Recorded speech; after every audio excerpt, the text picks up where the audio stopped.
Chapter 6. Gabby. I don't like him. He seems like an arrogant prick. Kyle stands in front of the mirror that hangs on our closet door, fixing his burgundy tie.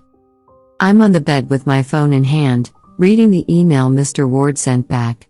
He's not an asshole. It's just how people down here are. They're not afraid to speak their minds, in the kindest way possible. Well, it's very unprofessional, so explain to me why you'd want to work with someone like that? The neighbors say he's really good. I press my lips and rub the little ball on my ankle, cross-legged on the bed. I have to admit, I'm a little upset with Kyle. I was so happy to tell him about the new backyard we would have. At first, he only nodded and said HMMS, but as we sat at the dinner table, sharing a meal of baked salmon and garlic-crusted asparagus, he simply said, "Call the landscaping off. We don't need it right now, Gabby." What? Why? I asked, mid-chew. Because we've just moved, and the last thing I want is a mess in the backyard. He took his last bite of salmon. I know I said you could do some research, but I didn't say set it in stone. The pictures you showed me on his website aren't all that spectacular. He stood from his chair, picking up his empty plate and carrying it to the sink. I felt him come behind me and cap my shoulders with gentle hands, placing a kiss on the top of my head. There are much better candidates out there, I'm sure. Plus, the price you told me is a bit much for what you're asking. We can find someone else at a more convenient time and with a way better package deal. And then he walked off, saying, dinner was good.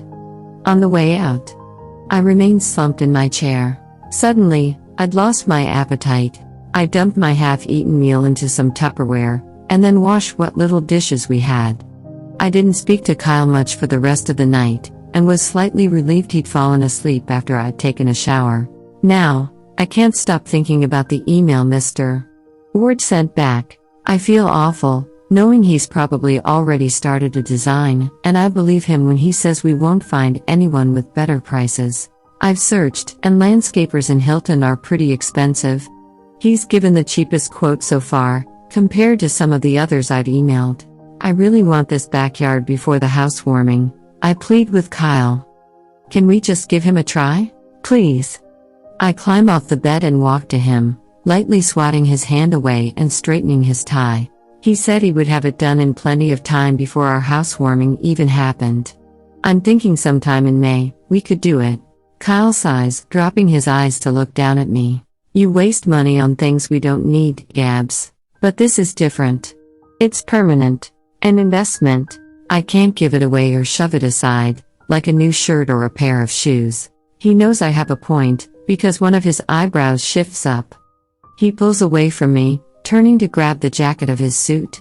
As he slides his arms into it, glancing at me one more time, I give him a hopeful look. Please, Kyle? I beg, because begging is so not beneath me. You wouldn't even have to pay for the whole thing. I have money saved. He groans, mumbling beneath his breath. When he meets my eyes again, he says, "Oh, fine, Gabby, fine." Email him back and have it built, but he better have it done in the time frame he says, and it better look beyond spectacular. Oh my gosh, thank you. I rush to him, throwing my arms around his neck and kissing his cheek. He tries to fight a smile but ends up chuckling. I'll make sure they finish on time. It'll be great. You'll see, babe. Yeah, sure. He plants a kiss on my mouth. Well, I have to go meet Mr. Kress for lunch.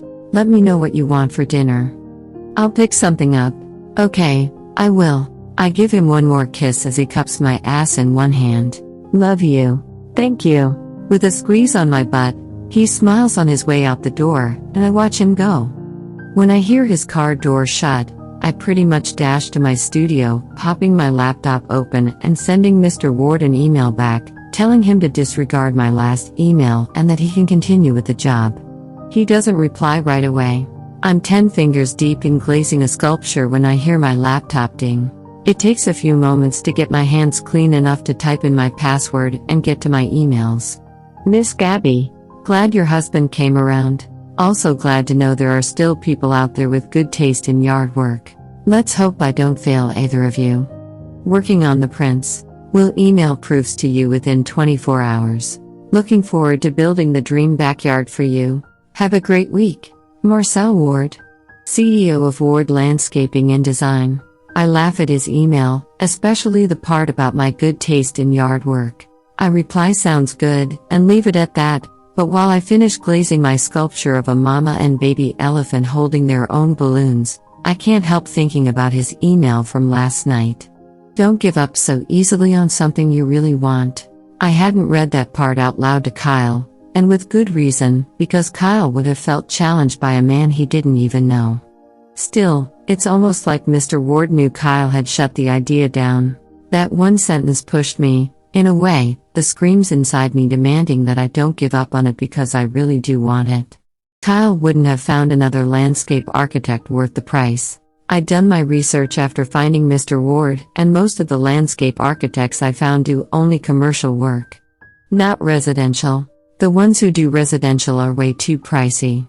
I really want this. I daydream about waking up in the mornings, brewing a fresh cup of tea or coffee, and sitting on a cushioned chair to watch the sun rise, or even enjoying a nice glass of wine while bathing in the sunset. I want the fresh scent of newly buried flowers and air doused in salt engulfing me. The vision is so crisp and clear I can taste it.